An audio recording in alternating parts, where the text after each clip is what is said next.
Gila sih, suasana langsung tegang banget. Si Sanda tiba-tiba diserang sama cewek rambut hitam itu, Fuyumura. Fuyumura nodongin pisau dapur gede banget sambil nyoba nindih Sanda yang panik setengah mati. Sanda bener-bener gak paham kenapa teman sekelasnya ini jadi psycho. Dia nyoba ngehindar sambil teriak minta penjelasan. Tapi Fuyumura malah makin agresif. Matanya melotot serem banget seolah siap ngabisin nyawa orang. Padahal nih ya, tadi pagi mereka tuh akur banget pas piket kelas. Mereka bersihin jendela bareng, ngobrol santai. Pokoknya vibes-nya kayak anak sekolahan normal deh. Makanya Sanda shock berat lihat perubahan sikap Fuyumura yang drastis ini. Balik ke situasi sekarang, Fuyumura makin brutal nginjak dada Sanda. Sambil natap tajam, dia bilang bakal ngabisin Sanda hari ini juga.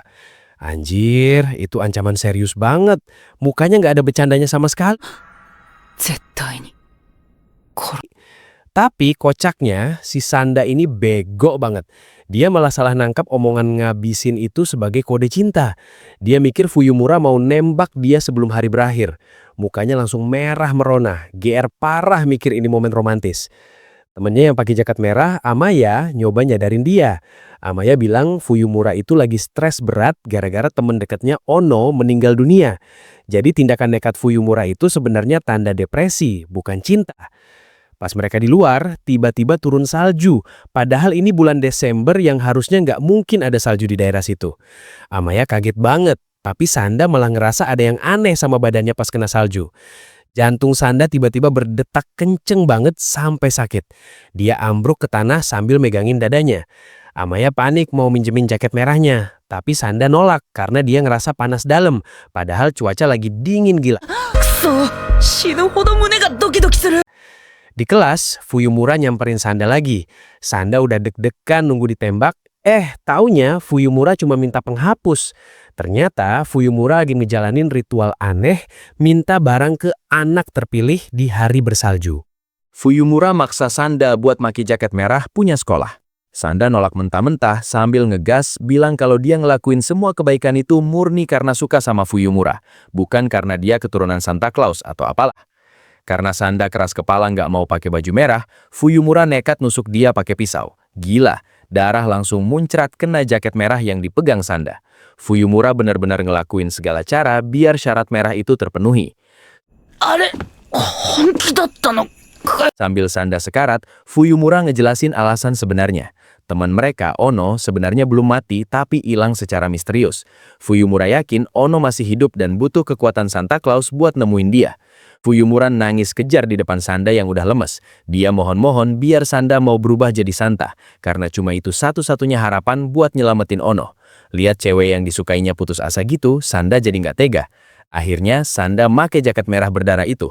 Dan bener aja, badannya langsung berasap tebel, terus otot-ototnya membesar secara instan.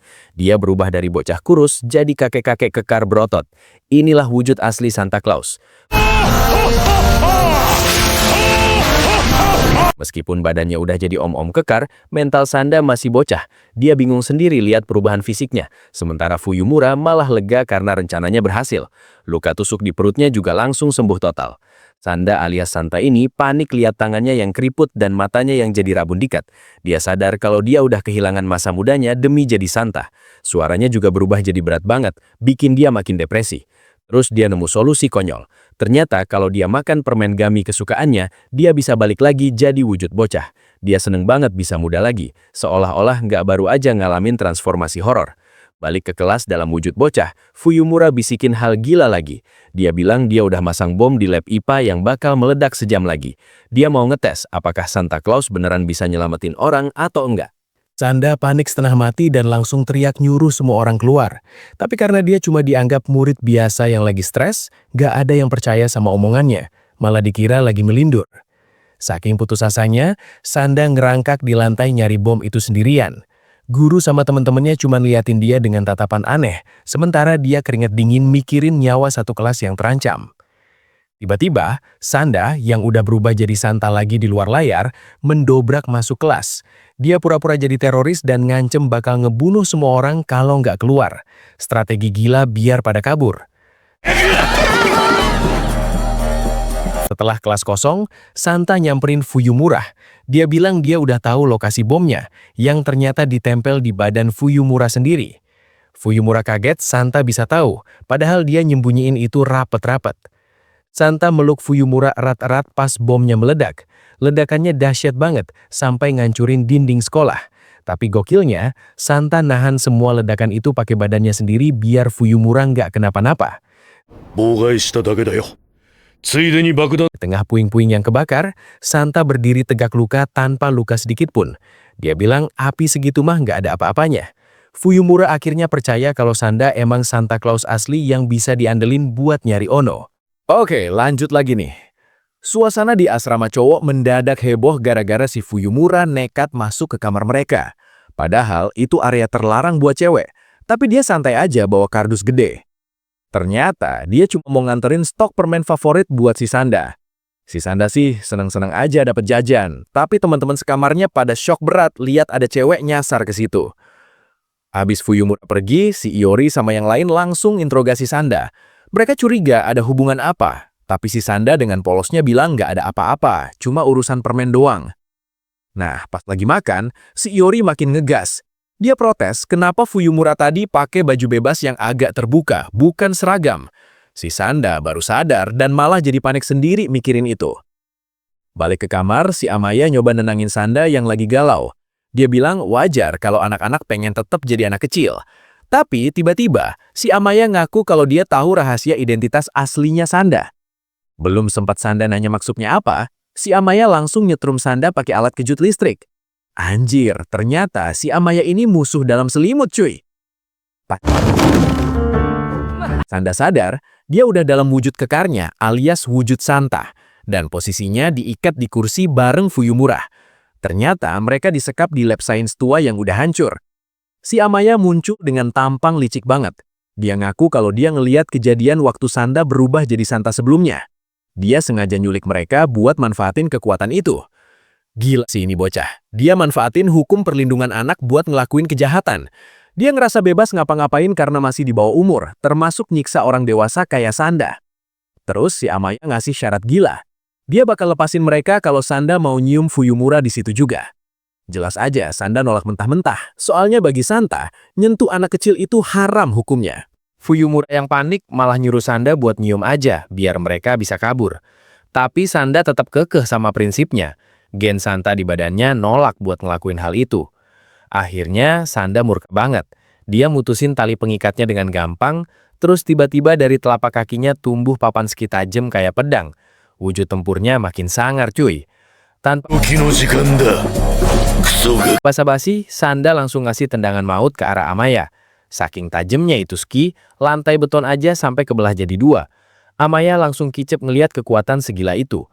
Lagi tegang-tegangnya, tiba-tiba muncul si Hifumi, kepala sekolah mereka. Mukanya sih kelihatan muda, tapi auranya nyermin abis. Dia langsung interogasi Amaya kenapa ada di tempat terlarang. Nah, ini plot twistnya. Si Hifumi ngaku kalau aslinya dia itu udah umur 92 tahun. Dia obsesi banget sama awet muda sampai operasi plastik berkali-kali. Tangannya yang keriput itu bukti aslinya. Hifumi mulai curiga sama Amaya yang bohong. Dia marah besar sampai urat mukanya nonjol semua. Terus dia seret Amaya buat dibawa ke ruang hukuman bawah tanah. Amaya langsung ketakutan setengah mati. Gak tega lihat temennya diseret, Sanda langsung loncat dan nendang muka si Hifumi pakai ski tajamnya. Darah muncrat kemana-mana, tapi si Hifumi malah ketawa kayak orang gila. Sumpah ngeri banget. Muka Hifumi yang habis ditebas itu nggak kenapa-napa karena kebanyakan operasi. Dia malah seneng karena akhirnya nemuin Santa Claus yang dia cari-cari selama ini. Sadar lawannya nggak mempan diserang fisik, Sanda langsung manfaatin momen buat nyamber Fuyumura sama Amaya terus kabur loncat ke lantai atas. Dia tahu kalau ngelawan Hifumi sekarang itu bunuh diri. Sampai di atap, Sanda ngomel-ngomel karena berat bawa dua orang. Fuyumura langsung nyemprot Amaya gara-gara ulahnya tadi yang bikin mereka hampir mati konyol. Di situ Amaya akhirnya jujur. Dia ngelakuin ini karena toko kue keluarganya bangkrut gara-gara nggak ada anak kecil lagi. Dia berharap kalau Santa balik, suasana Natal bakal hidup lagi dan bisnis keluarganya selamat. Dengar alasan itu, Santa jadi luluh. Dia ngerasain kekuatan ngalir di badannya karena ada anak-anak yang percaya sama dia. Ternyata kepercayaan itu sumber kekuatannya Santa. Abis itu Sanda minta permen ke Fuyumura buat balik jadi wujud anak kecil lagi. Dia mutusin buat maafin Amaya karena niatnya sebenarnya baik buat keluarga. Terakhir mereka bertiga bikin janji rahasia. Sanda bakal ngelindungin mereka dari si Hifumi yang gila itu, asalkan mereka tutup mulut soal identitas aslinya. Deal yang adil lah ya. Cerita dimulai di tempat latihan tembak yang remang-remang. Lu lihat tuh, si Saburo lagi asik nembakin target bergambar Sinterklas. Mukanya dingin banget, kayak lagi nyiapin dendam kesumat gitu. だからですね。 Terus kita pindah ke kelas. Si Sanda ini emang dasarnya baik. Dia ngambilin benang yang nyangkut di rambutnya si Miku. Suasananya agak canggung tapi manis gitu deh. Nah, pas si Miku bilang makasih sambil senyum, tiba-tiba kotak pensilnya jatuh sendiri. Si Sanda langsung sadar, akhir-akhir ini barang-barang di sekitarnya emang sering jatuh tanpa sebab. Gak lama abis itu, dia diskusi sama Fuyumura dan Amaya di lorong. Mereka curiga, ini ada hubungannya sama kekuatan Sinterklasnya Sanda yang makin kuat. Mungkin efek samping gitu. Mereka mulai nyusun teori. Katanya, Sinterklas kan gak ngasih hadiah ke anak nakal. Nah, mungkin anak nakal itu definisinya pembohong. Jadi kalau ada yang bohong di depan dia, benda-benda bakal jatuh sebagai sinyal. Si Sanda langsung parno anjir.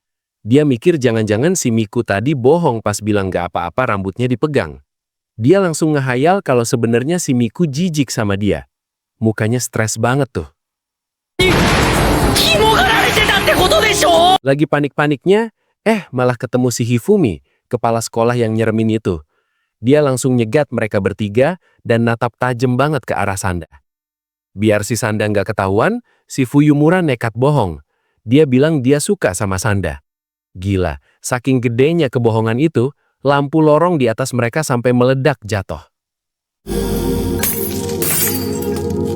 Mereka langsung kabur dari situ. Fuyumura yakin banget sekarang. Kekuatan baru Sanda itu emang detektor kebohongan. Makin gede bohongnya, makin parah kehancurannya. Besoknya di kelas, Sanda nyoba manfaatin kekuatannya buat nyari info soal Ichie yang hilang.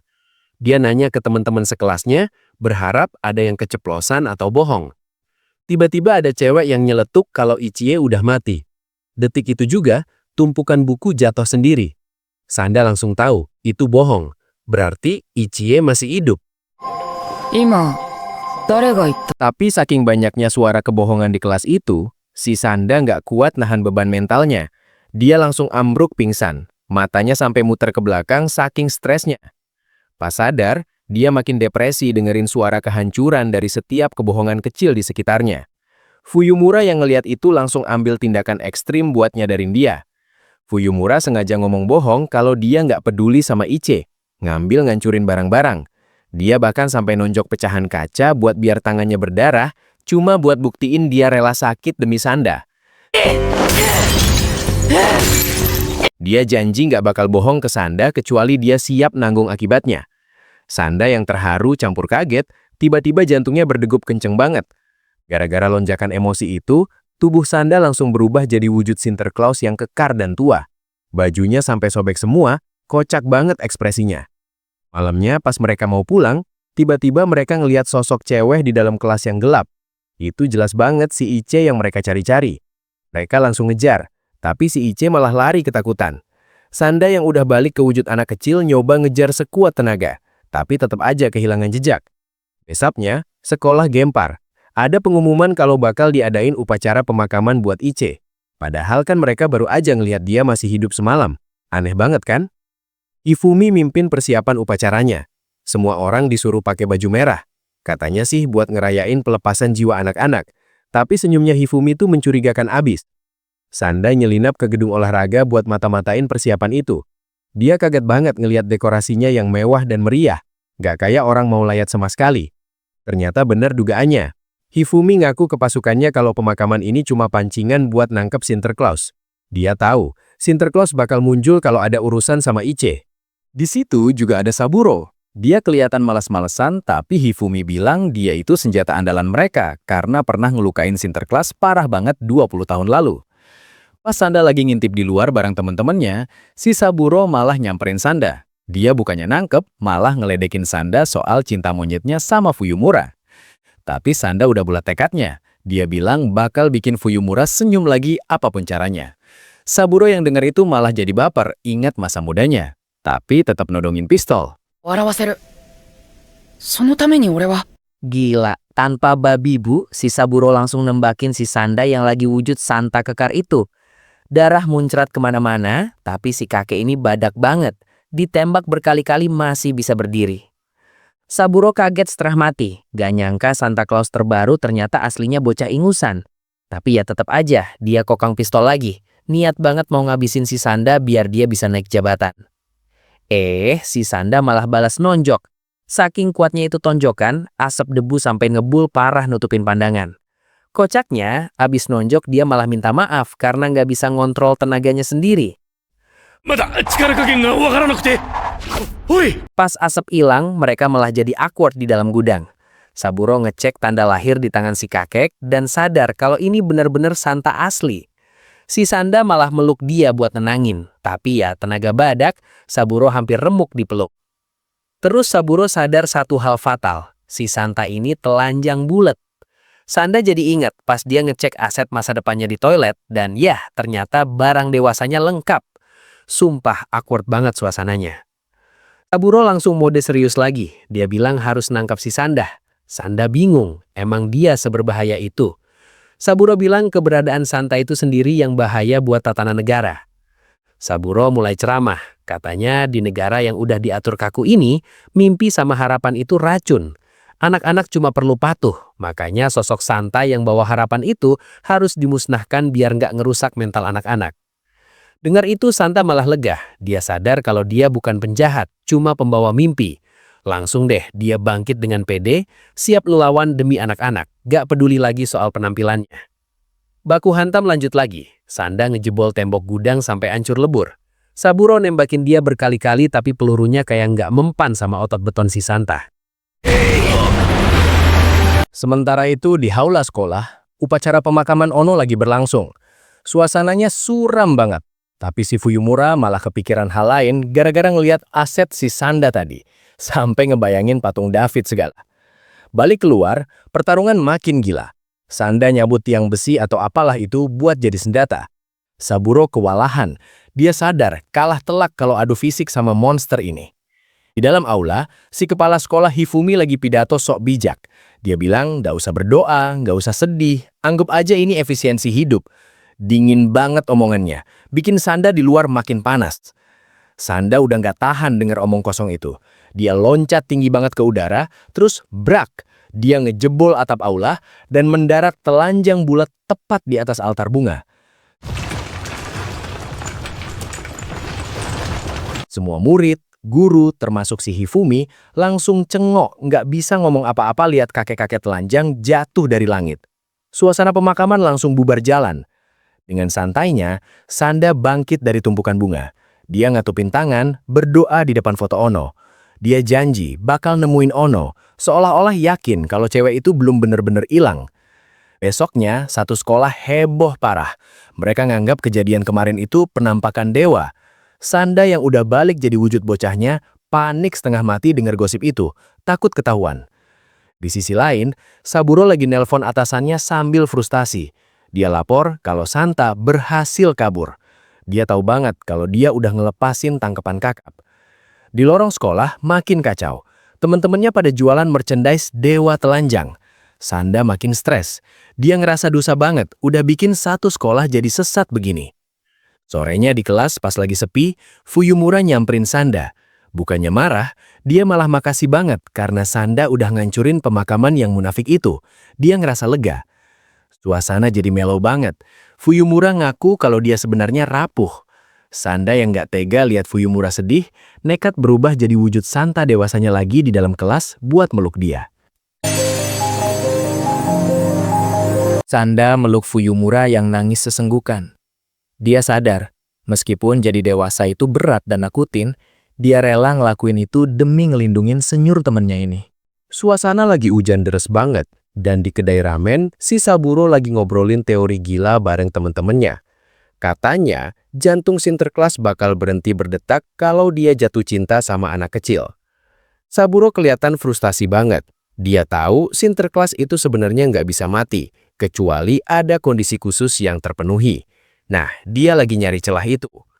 Teman-temannya udah pada panik, soalnya kalau kali ini mereka gagal nangkep Sinterklas, karir mereka tamat. Saburo cuma bisa nyengir pahit, soalnya cuma dia yang tahu identitas asli si target. Sementara itu, di asrama, si Sanda lagi ngelakuin eksperimen aneh. Dia ngeliatin badan temen cowoknya yang telanjang buat ngetes gairahnya, tapi hasilnya nihil. Dia lega karena itu artinya dia masih Sinterklas sejati yang nggak punya nafsu. Amaya bingung lihat kelakuan temennya, tapi Sanda malah curhat. Dia takut kalau sampai dia ngerasain cinta atau nafsu, itu bakal jadi masalah besar buat eksistensinya sebagai Sinterklas. Gak lama abis itu, Sanda papasan sama tunangannya si Nico. Cewek ini emang agak ajaib. Dia malah mecahin gagang sapu sambil senyum-senyum gak jelas. Sanda nyoba ngajak ngobrol serius soal pembatalan pernikahan mereka. Tapi si Nico malah nganggep enteng, soalnya pernikahan mereka itu cuma formalitas aturan negara buat naikin angka kelahiran. Saking keselnya nggak didengerin, Sanda akhirnya ngegas dan teriak kalau dia nggak bisa nikah sama Nico. Si Nico malah salah fokus sama suara badai di luar. Dasar bocah nekat, si Nico malah ngebuka pintu dan lari keluar nembus badai topan. Sanda yang panik langsung lari ngejar buat nyegah dia mati konyol. Pas di tengah hujan badai, Sanda berhasil nangkap Nico. Tapi bukannya takut, si Nico malah ketawa seneng dan ngerasa momen ini romantis banget kayak di film. Besoknya di kelas, Sanda masih kesel gara-gara kejadian kemarin. Tiba-tiba guru baru masuk, dan pas dia nengok, jantungnya mau copot. Itu si Saburo, musuh bebuyutannya. Saburo ngenalin diri sebagai guru olahraga dengan santai banget. Dia bahkan sempat ngasih kode ke Sanda buat ketemuan abis pulang sekolah. Alibinya sih urusan ketua kelas. Ternyata, Saburo diteken abis-abisan sama kepala sekolah Hifumi. Si Hifumi ini serem banget. Dia nyimpen jantung aslinya di toples dan ngancem bakal nyabut jantung Saburo kalau gagal nangkap Sinterklaus. Pulang sekolah, Saburo langsung ngunci Sanda di ruangan. Dia nggak pakai basa-basi, langsung nanya, gimana rasanya jadi tua mendadak, mancing emosi Sanda. Sanda nyoba berubah jadi Sinterklaus buat ngelawan. Dia udah siap nonjok. Tapi pas pukulannya kena, efeknya zong banget. Dia nggak berubah jadi kekar, malah tetap jadi bocah lembek. Saburo sampai bingung sendiri. Dia ngerasa kayak abis nonjok adonan kue. Sanda langsung sadar kalau kekuatannya hilang gara-gara dia mulai punya perasaan manusiawi. Di tempat lain, Fuyumura ngelabrak Nico. Dia cemburu berat dan nyuruh Nico ngejauh dari Sanda. Tapi Nico malah manas-manasin, bilang kalau makin banyak saingan, makin seru. Fuyumura akhirnya nemuin Iche di ruang laundry. Dia kangen banget sama temennya ini. Tapi pas dia lihat, Iche udah berubah drastis. Badannya jadi dewasa banget. Suasana jadi intim banget. Fuyumura yang udah nggak tahan langsung nyium Iche. Dia ngaku kalau selama ini dia cinta mati sama Iche, bukan sama Sanda. Besok paginya, Iche bangun dan sadar kalau dia udah tidur. Di dunia ini, tidur itu tabu, karena bikin anak-anak langsung puber dan jadi dewasa dalam semalam. Iche panik lihat badannya yang bongsor. Dia ingat aturan sekolah yang ngelarang tidur karena itu dianggap mempercepat pertumbuhan yang menjijikan. Flashback ke malam sebelumnya, ternyata mereka emang tidur bareng. Fuyumura meluk Iche erat banget, bilang kalau dia nggak mau Iche pergi atau berubah. Balik ke masa sekarang, Iche yang udah dewasa nyoba nenangin Fuyumura. Dia bilang nggak apa-apa jadi dewasa, asalkan mereka tetap bareng. Fuyumura cuma bisa nangis nerima kenyataan itu. Suasana di ruang laundry tegang banget, bro.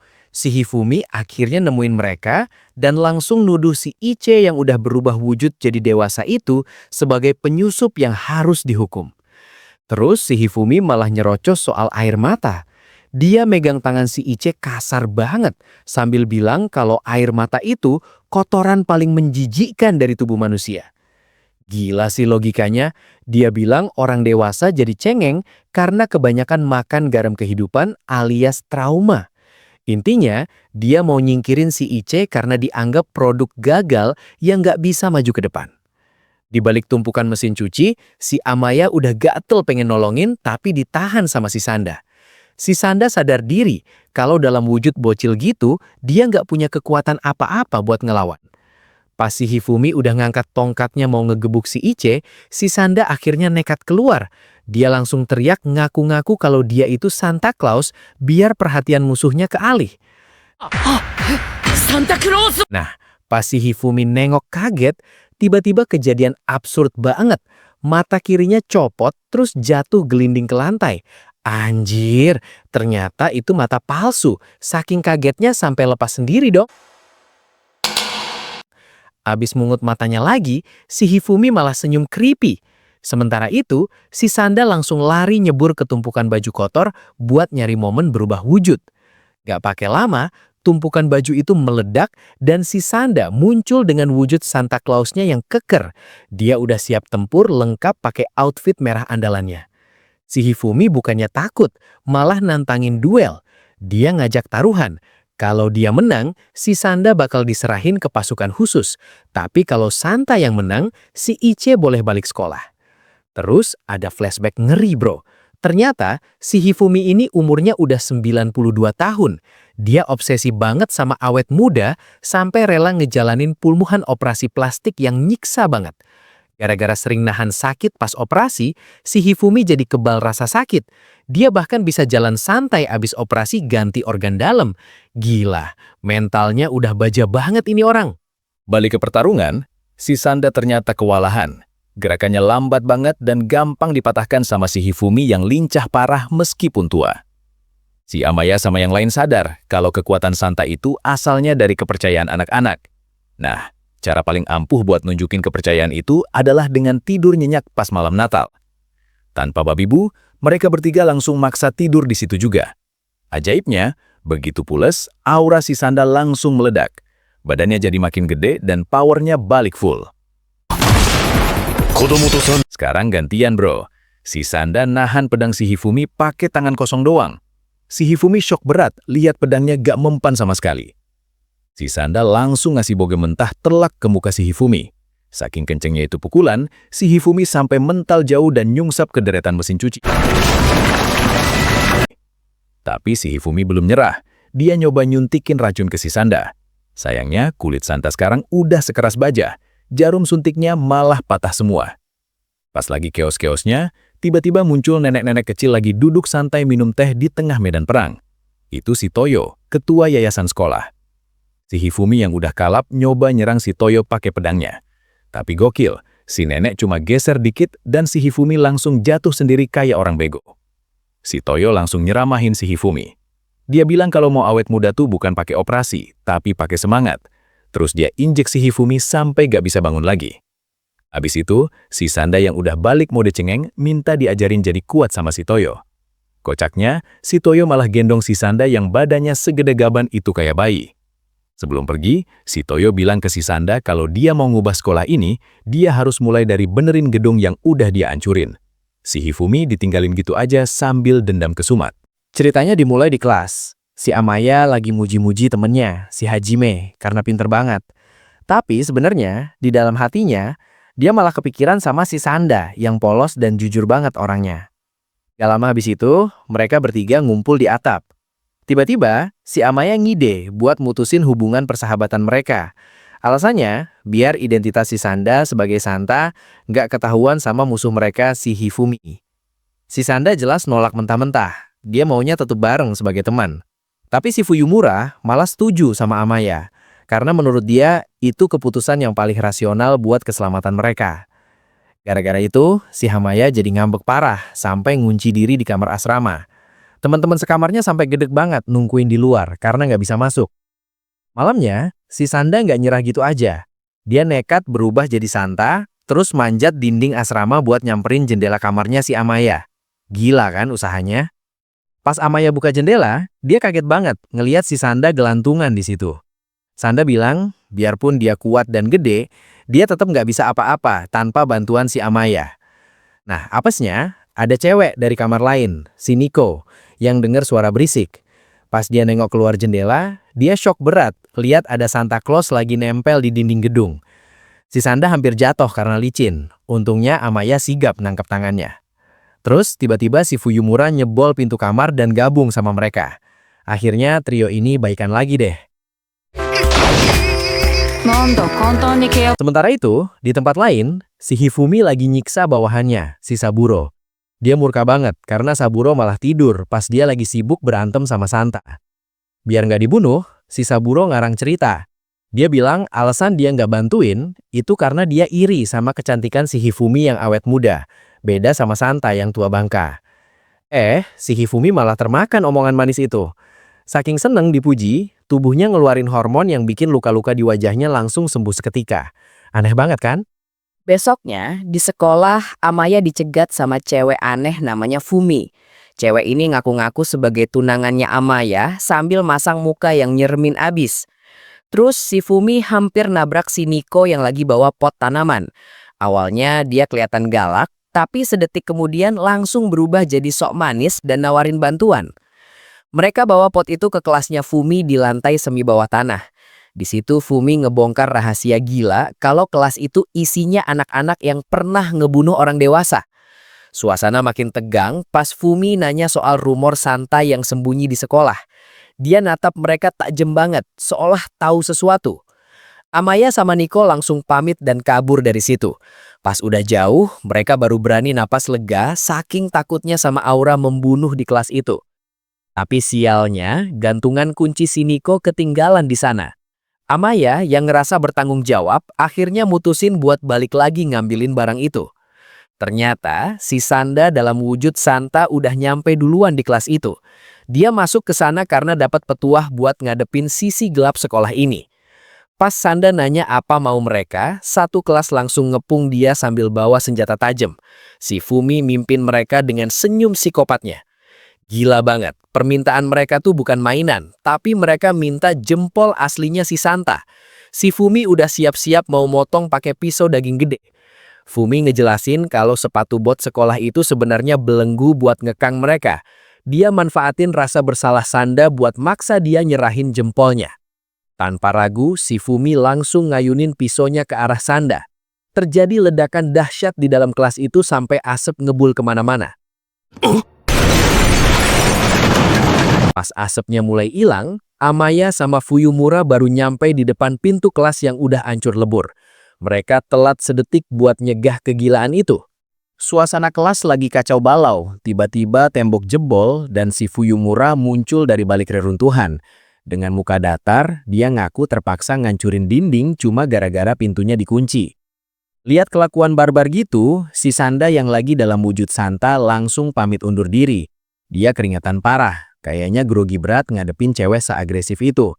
Dia langsung umpet di balik tembok lorong sambil megangin dadanya. Ternyata dia baru sadar kalau berubah jadi Santa tuh bikin dia lebih tenang pas lagi deg-degan mikirin Fuyumura. Lagi asik melamun, tiba-tiba si Niko nongol dengan senyum yang agak nyeremin. Si Sanda langsung parno, ngerasa permintaan anak kecil tuh kayak beban berat yang nusuk jantung Santa. Gak lama abis itu, mereka balik ke wujud normal dan lagi piket nyapu halaman. Si Sanda kelihatan frustrasi banget. Dia ngerasa gagal jadi Santa karena belum bisa ngabulin keinginan Niko. Saking pengennya jadi kuat, dia maksa Niko buat jujur soal apa yang sebenarnya dia mau. Dia yakin banget Niko pasti punya keinginan yang lebih wah daripada sekedar gantungan kunci. Si Niko akhirnya kepepet dan dengan muka merah padam dia bilang, "Berikan aku kecupan." Sumpah, permintaannya random banget dan bikin si Sanda langsung nge-freeze di tempat. Si Sanda panik setengah mati. Dia mikir keras. Santa bermesraan dengan remaja seusia itu hitungannya pelanggaran gak sih? Dia ngerasa bakal langsung divonis mati kalau ngelakuin itu. Gara-gara otaknya traveling kejauhan, dia malah mimisan. Nah, darahnya itu bikin dia otomatis berubah jadi Santa lagi. Badannya langsung melar gede banget. Biar nggak ketahuan, dia nekat nyobek ke mejanya sampai dadanya terlihat jelas buat ngentiin transformasi. Si Niko langsung histeris nutup mata sambil ngatain dia tidak sopan. Abis suasana agak tenang, si Niko malah nantangin buat ngulang momen romantis tadi. Si Sanda yang bajunya sudah terbuka jadi makin salting, tapi dia nggak mau kelihatan cupu. Pas muka mereka udah deket banget, si Sanda malah overthinking. Dia bingung matanya harus merem kapan, terus hidungnya bakal tabrakan nggak. Asli, ribet banget isi kepalanya. Ujung-ujungnya dia malah keder. Dia alasan sakit perut, terus kabur ninggalin Niko sendirian. Sumpah, momennya jadi awkward parah. Dia lari ke belakang gedung buat nenangin diri, malah dicegat sama si Saburo. Bapak-bapak itu langsung nyekap dia dan maksa dia berubah jadi Santa lagi. Saburo ngasih peringatan keras, kalau Santa menaruh hati pada seorang gadis, dia bakal mati. Itu hukuman alam buat Santa yang langgar aturan main. Anehnya, dengar ancaman mati itu si Sanda malah lega. Dia mikir kalau taruhannya nyawa, berarti dia nggak perlu ngerasa bersalah lagi buat mendekati Nico. Dengan semangat 45, dia balik lagi nemuin Iko. Dia udah siap lahir batin buat melakukan hal itu. Bodoh amat sama resiko mati. Pas bibirnya tinggal beberapa senti lagi, gerombolan teman sekelasnya lewat. Momen romantisnya langsung ambiar seketika. Si Nico sampai ngamuk-ngamuk ke mereka. Akhirnya karena udah kepalang tanggung, si Nico cuma ngecup pipinya Sanda doang. Ya, lumayan lah daripada nggak dapat apa-apa sama sekali, si Saburo yang ngintip sampai lega banget. パンタまだクソガキだね。 Di scene lain, si Fumi lagi ada di ruangan kepala sekolah Hifumi. Suasananya tegang banget, kayak ada rencana jahat yang lagi disusun. Si Hifumi nyuruh Fumi buat ngehabisin Santa di acara sekolah nanti. Dia bahkan nyediain berbagai macam senjata di atas meja buat dipakai. Tanpa babi-babu, si Fumi langsung ngambil pistol dan nembak ke arah Hifumi. Cairan merah berceceran kemana-mana. Dia bilang itu buat ngebuktiin kalau dia nggak bakal ragu-ragu. 危ない危ない。 Tapi twistingnya, si Hifumi ternyata nggak mati. Dia bangkit lagi sambil ketawa. Ternyata badannya udah dimodif jadi cyborg. Dia malah bangga lihat kegilaan si Fumi. Cerita berlanjut di ruang direktur nih. Si Sanda lagi mode Santa, mijitin bahu si Toyo sambil nanya kenapa baju Santa itu identik sama warna merah. Ternyata si nenek Toyo ini benci banget sama warna merah.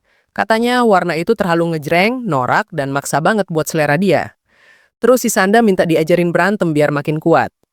Pas dia mijit lebih keras sesuai permintaan, malah dia yang dibanting sampai nyungsep sama si nenek sakti ini. Abis ngebanting, si Toyo ngasih peringatan keras. Katanya ada murid kelas 10 namanya Fumi yang lagi ngincer nyawa si Santa. Jadi dia harus siap-siap. Nah, buat nguji mentalnya, si Toyo nantangin si Santa buat nonjok dia sekuat tenaga. Gila gak tuh? Nenek-nenek minta ditonjok biar si Santa punya nyawa ngelawan anak kecil. Akhirnya, karena dipojokin terus, si Santa beneran ngayunin tinjunya. Dia nonjok muka si Toyo sampai jari tangannya sendiri patah saking kerasnya. 理事長におる Tapi, plot twist anjir, si Toyo malah ketawa-ketawa santai. Ternyata si Toyo nggak punya gigi, jadi pukulan tadi nggak berasa apa-apa, alias no damage. Si Santa langsung kena mental. Gak lama habis itu, si Sanda balik ke wujud bocilnya. Pas lagi jalan galau di sekolah, tiba-tiba dia papasan sama cewek yang bawa pot tanaman mati. Itu si Fumi. Si Fumi ini senyumnya ramah, tapi auranya nyeremin banget gila. Dia bilang dia suka tanaman mati karena bikin tenang, beda banget sama anak normal. Si Sanda ngerasa ada yang gak beres sama nih cewek. Karena ngerasa Fumi ini ancaman buat orang dewasa, dia nekat berubah jadi wujud Santa hitam di depan mata Fumi. 水に黒を一滴入れただけで Tapi bukannya takut, si Fumi malah ngajak si Santa megang tumpukan daun mati. Katanya teksturnya ngingetin dia sama tangan ibunya yang udah meninggal. Terus kita dikasih lihat masa lalunya si Fumi. Ibunya tuh obsesi banget sama awet muda, sampai operasi plastik terus, tapi tangannya tetap keriput kayak nenek-nenek.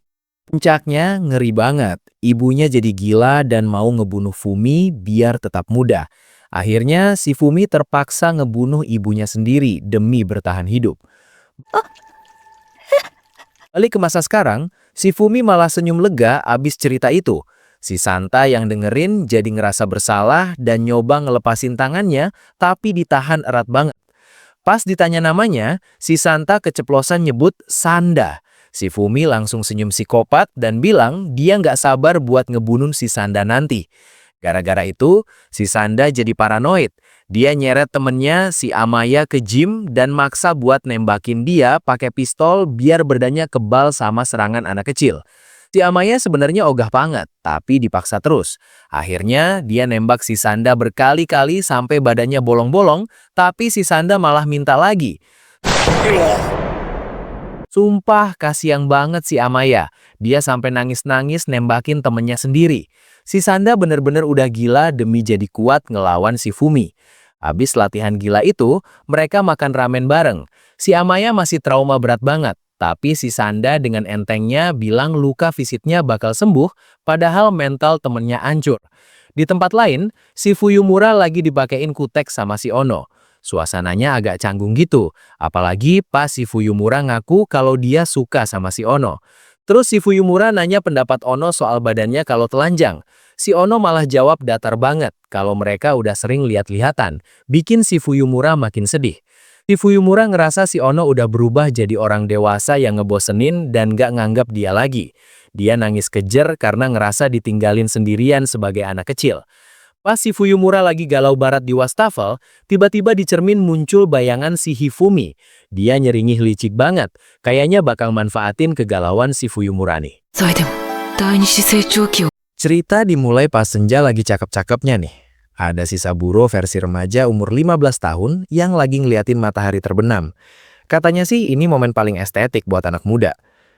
Tiba-tiba ada cewek yang nyatain cinta ke dia dong. Tapi bukannya seneng, si Saburo malah masang muka asem banget. Dia ngerasa momen romantis kayak gini tuh alay dan bikin merinding. Saking gak tahannya sama suasana akrab itu, dia malah teriak kenceng banget ke langit kayak orang gila. Sumpah, malu-maluin banget. Ceweknya sampai bingung lihat tingkah dia. Balik ke masa sekarang, ternyata si Saburo lagi nyeritain aib masa lalunya itu ke Nico sama Fuyumura di kelas. Dia wanti-wanti biar mereka nggak ngerusak masa muda dengan hal-hal konyol kayak gitu. Tapi dasar bocah, si Nico malah ngeledek dan bilang pengen jadi dewasa kayak Saburo. Langsung aja digetok kepalanya sama Saburo. Kesel dia dengar omongan ngawur gitu. Di luar, si Iche udah nungguin seseorang dengan muka cemas. Nggak lama kemudian, si Fuyumura datang nyamperin. Mukanya Iche langsung sumringah banget lihat temennya datang.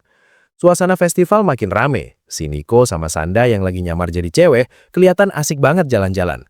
Si Sanda malah teriak-teriak manggil Kacan segala. Totalitas banget nyamarnya. Si Saburo ngeliatin mereka dari jauh sambil merokok. Dia sebenarnya khawatir karena tahu keselamatan mereka lagi terancam.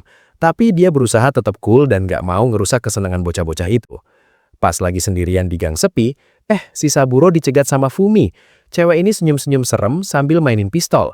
Saburo nyoba ngajak ngobrol santai, tapi Fumi kayaknya nggak minat basa-basi. Tanpa aba-aba, si Fumi langsung melepaskan tembakan. Untung refleks Saburo cepat, dia ngehindar tepat waktu. Gila sih, cewek ini beneran niat menghabisi, bukan cuma ngancem doang. Sementara itu, si Nico sama Sanda lagi di tangga pas matahari terbenam. Si Sanda mulai ngomong serius, minta Nico buat natap dia. Suasananya jadi romantis-romantis tegang gitu. Anjir. Tiba-tiba si Sanda nekat mengecup Nico.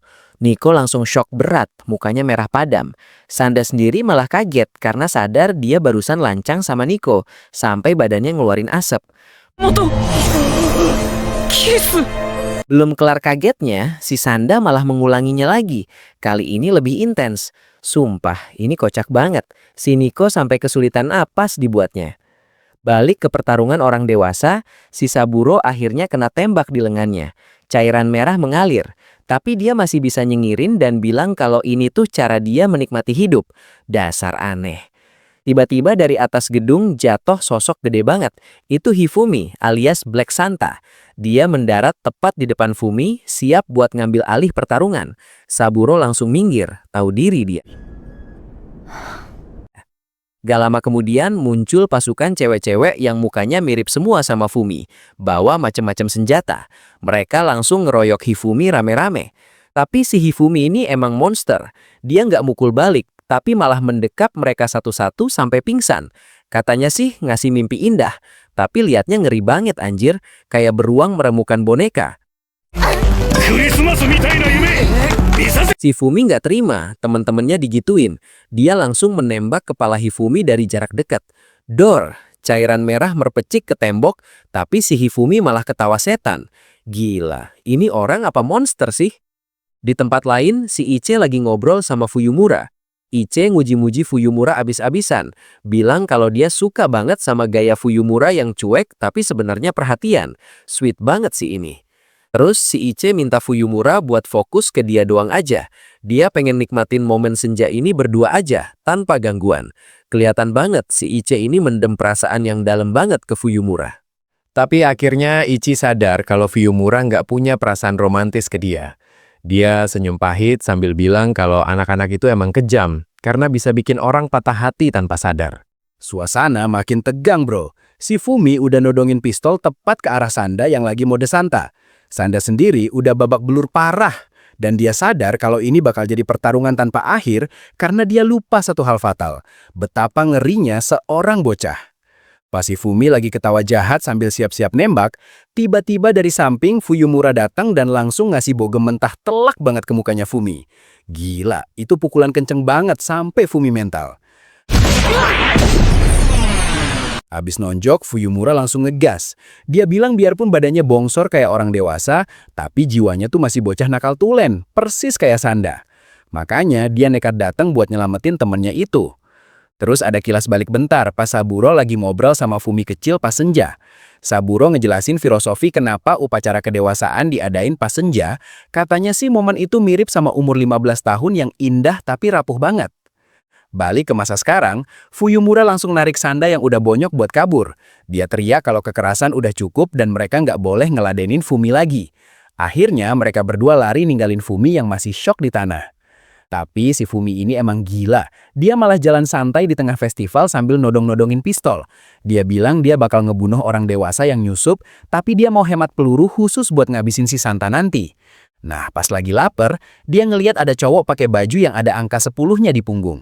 Tanpa babi babu, dor. Dia langsung nembak punggung cowok itu cuma gara-gara hal sepele. Sumpah, psikopat abis di bocah. Habis nembak orang, dia malah asik makan yakisoba. Sambil ngunyah, dia curhat sendiri kalau dia benci sumpit karena itu bukti dia nggak disayang orang tua. Kelihatan banget mentalnya udah keganggu gara-gara trauma masa lalu. Sementara itu, Sanda sama Fuyumura lagi ngumpet di balik patung ikan bareng Amaya. Amaya bingung ngeliat mereka berdua pakai baju minim gitu. Tapi Sanda bilang ini strategi mundur, biar Fuyumura nggak kena target si Fumi. Tapi Sanda nggak tega, ninggalin Fumi nunggu sendirian. Dia mutusin buat balik ngadepin Fumi, biarpun Fuyumura udah ngelarang karena takut dia bakal ditembak lagi. Sanda ngerasa dia harus ngeladenin permainan si bocah itu. Sebelum maju, Sanda minta permen gami ke Amaya. Pas dia makan itu permen, badannya langsung nyusut balik jadi wujud bocah lagi. Ternyata ini taktik dia buat ngecoh si Fumi. Fumi yang ngelihat Sanda jadi bocah malah seneng. Tapi habis itu, dia langsung nonjok mukanya Sanda sampai mimisan. Nah, gara-gara ngelihat darah, Sanda langsung berubah lagi jadi Santa yang kekar. Transformasinya bolak-balik gitu terus. Fumi sampai ketakutan ngelihat Sanda yang berubah-ubah wujud terus. Dia ngerasa jijik dan ngeri, lihat temen sekelasnya yang imut tiba-tiba jadi om-om kekar berotot. Itu ngingetin dia sama trauma ibunya yang menua. Ternyata, strategi itu senjata makan tuan, bro. Amaya sadar kalau Sanda sebenarnya lagi nyiksa badannya sendiri. Bayangin aja, dipaksa tua terus muda lagi berkali-kali dalam hitungan detik. Itu bikin tulang sama ototnya hancur dari dalam. Di tempat lain, ada kilas balik Iche yang lagi ngobrol sama Hifumi, si kepala sekolah. Ternyata Iche juga ngalamin pertumbuhan yang nggak wajar dalam semalam, dan badannya lagi sekarat karena nggak kuat nahan rasa sakitnya. Balik ke pertarungan, Sanda udah tepar di tanah dengan wujud kurus kering kayak kakek-kakek. Fumi ngetawain dia abis-abisan, bilang kalau wujud bocahnya jauh lebih baik dan dia udah menang telak. Tapi dibilang imut malah bikin Sanda murka. Dia paksa badannya buat bangkit dan berubah jadi Santa lagi. Dia teriak kalau cowok itu harus keren dan dia nggak terima dikasihanin sama musuhnya. Fumi panik dan langsung nembakin pistolnya membabi buta. Tapi gila, Sanda nerima semua peluru itu pakai badannya tanpa gentar sedikit pun. Dia jalan nembus hujan peluru sambil bilang ada anak yang lagi nungguin dia. Ngeliat tekad Sanda, Fuyumura tiba-tiba sadar kalau dia udah ninggalin Iche sendirian di saat genting. Dia ngerasa bersalah banget dan langsung lari ninggalin arena buat nyari temennya itu.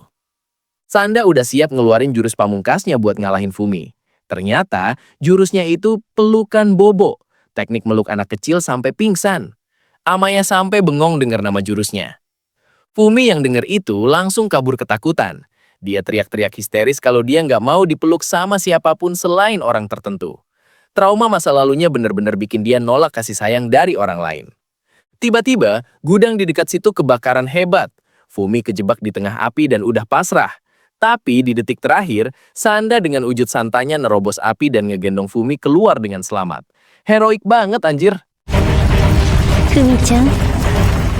Suasana makin tegang anjir. Si Hifumi lagi duduk sendirian sambil ngitungin bekas luka jahitannya satu-satu. Kelihatan banget dia dendam kesumat gara-gara rahasia operasi plastiknya kebongkar. Gak lama kemudian, Sanda dalam wujud santainya datang dan langsung ngegas. Dia nuduh Hifumi manfaatin anak kecil buat ngebunuh dia. Sanda nantangin dia buat tarung secara jantan. Dasar narsis, Hifumi malah pakai jas ijonya dulu biar kelihatan keren. Terus dia loncat dari ketinggian sambil gaya, mendarat di depan murid-murid yang lagi pada bengong. Pas udah hadap-hadapan, Hifumi malah muji Sanda yang makin kuat dan muda. Tapi nadanya ngenyek banget, seolah dia tetap yang paling cakep dan paling hebat di situ. Tanpa basa-basi, mereka langsung baku hantam. Hifumi ngeluarin pedang dari tongkatnya. Gila sih, biarpun tua, gerakannya lincah banget. Dia manfaatin pantulan cermin buat nyerang. Sanda nyoba nyerang balik, tapi Hifumi ngehindar dengan gampang. Si tua bangka ini benar-benar obsesi sama sudut pandang biar dia kelihatan ganteng pas lagi berantem. Sialan emang. Parahnya, murid-murid di situ malah nyorakin Hifumi karena mereka taunya dia kepala sekolah yang baik. Nah, sorakan itu malah bikin Hifumi makin kuat dan ngerasa di atas angin. Sanda mulai kewalahan dan bonyok. Dia sempat ngeblank, bingung kenapa dia harus tarung sampai segininya. Tapi terus dia ingat alasan utamanya. Dia pengen dipercaya sama anak-anak. Biar sorakan buat Hifumi berhenti, Sanda nekat teriak di depan semua orang. Dia ngaku kalau dia itu Santa Claus. Muka dia serius banget pas ngomong. Pengakuan itu bikin semua サンタクロースなんだ。 orang diem 1000 bahasa, bingung mau percaya apa enggak. Tapi efeknya instan, buff kekuatannya Hifumi langsung hilang gara-gara nggak ada yang nyorakin lagi. Mereka lanjut duel di atas atap. Hifumi masih ngerasa bakal menang dan nyerang brutal banget, sampai Sanda hampir jatuh dari pinggir gedung. Tapi Sanda dapat second win. Dia manfaatin besi tajam di kakinya buat nangkep angin. Gila, dia jadi gesit banget kayak lagi main ski di udara. Hifumi sampai kewalahan ngikutinnya. Ini momen puncaknya. Sanda ngelakuin manuver gila di udara dan langsung ngasih tebasan telak ke Hifumi. Si tua itu nggak sempet ngehindang sama sekali. Hifumi langsung jatuh gedebuk ke tanah. Kalah telak. Puas banget ngelihat mukanya yang sok ganteng itu akhirnya nyium aspal. Dia cuma bisa ngomel-ngomel gak terima. Di tempat lain, Fuyumura akhirnya nemuin Iche yang lagi sendirian di pojokan. Suasananya langsung berubah jadi mellow. Mereka akhirnya baikan setelah drama panjang. Terus si nenek Toyo datang nyamperin Hifumi yang udah tepar. Dia nyeramahin si Hifumi abis-abisan. Kayaknya emang udah muak banget sama kelakuan si kepala sekolah itu. Fuyumura sama Iche jalan bareng sambil gandengan. Di sini Fuyumura jujur banget. Dia bilang kalau dia sayang sama Iche dan nerima dirinya apa adanya pas bareng Iche. Sweet banget sih. Tapi seminggu kemudian, suasana sekolah jadi suram parah. Ternyata Iche sakit keras. Toyo bilang tubuhnya Iche nggak kuat nahan pertumbuhan mendadak pas dia tidur kemarin. Tragis banget anjir. Amaya frustasi banget di asrama. Dia ngamuk dan mau ngerobek jaket merahnya. Ngerasa nggak guna cuma jadi Santa doang tapi nggak bisa nyelamatin nyawa temennya sendiri. Besok paginya, Amaya nemuin Fuyumura nangis sendirian di kelas yang suasananya biru pucat. Kelihatan banget Fuyumura hancur hatinya karena kehilangan Iche. Amaya nggak bisa ngapa-ngapain selain meluk Fuyumura, ngebiarin dia nangis sepuasnya. Momen ini bener-bener nyesek ngelihat mereka berdua harus ngadepin kenyataan pahit kayak gini.